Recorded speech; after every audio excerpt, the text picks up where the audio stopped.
और ये राजस्थान की सरकार की नाकामियां हैं। राजस्थान की सरकार ने किसानों के साथ में यहाँ पर छल किया है, लेकिन भारत की सरकार और निश्चित रूप से किसानों के साथ है। इसकी दोबारा जांच करवा के और उनको जो भी किसानों को हक होगा निश्चित रूप से दिलाएंगे। बट मैं इतना ज़रूर कहना चाहता हूँ कि इस समय पॉलिटिक्स का समय नहीं है।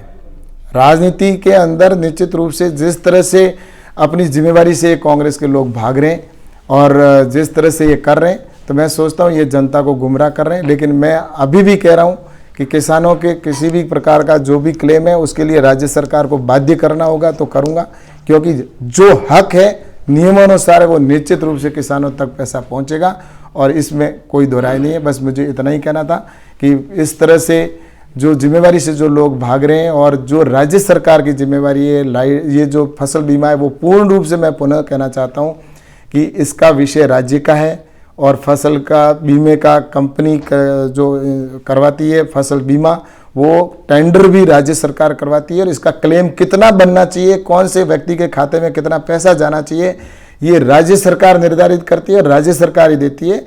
इसलिए भारत सरकार की ओर से अपना जो हिस्सा होता है वो हिस्सा जितना राज्य कहता है उतना दिया जाता है, तो वो पैसा भारत सरकार ने इनको दे दिया। लेकिन जो खातों के अंदर कम पैसा पहुंचाना और कितना पैसा दिया है, कम पैसा दिया है किसी किसी व्यक्ति के खाते में, तो ये राज्य सरकार की पूर्ण रूप से गलती है कि उन्होंने इस तरह से कौन सी पॉलिसी के तहत इस तरह से इन्होंने कम पैसा दिया है। तो मैं इसकी पुनः जांच करवाऊंगा। बाड़मेर जिले के अंदर विधायक भी हैं और यहाँ के जिस तरह से मुख्यमंत्री जी हैं और इनकी सरकार के मंत्री हैं, पूरे प्रदेश के अंदर ये हालात हैं कि हर विकास वाला काम अगर कोई भी बाड़मेर जिले में हो या राजस्थान के अंदर कहीं पर भी हो, तो उस विकास को रोकने का काम इनकी सरकार की आदत हो चुकी है। और इनके तो इस लड़ाई में लगे हुए हैं कि हम सरकार को कैसे बचा के रखें। मुख्यमंत्री जी ने सारे विधायकों को खुले सांड की तरह छोड़ रखा है। वो भ्रष्टाचार कर रहे हैं, लूट रहे हैं प्रदेश के अंदर।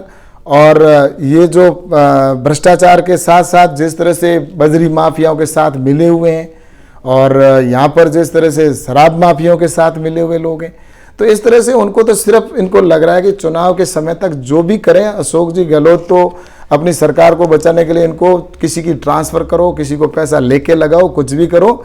इस तरह से एक तरह से मैं कह सकता हूँ कि राजस्थान के अंदर जंगल राज हो चुका है और राजस्थान के अंदर इस तरह से जनता के अंदर एक आक्रोश भी हम सबको देखने को मिल रहा है। जो ये किसानों का आक्रोश है, ये निश्चित रूप से इनको आने वाले समय में दिखेगा। लेकिन मैं पुनः कहना चाहता हूँ कि किसानों के साथ में बिल्कुल मैं साथ हूँ और इसकी मैंने मीटिंग बुला ली है और राज्य सरकार के और जो अधिकारी हैं उनको और कंपनी के अधिकारियों को बुलाकर इसकी जाँच करवाएंगे।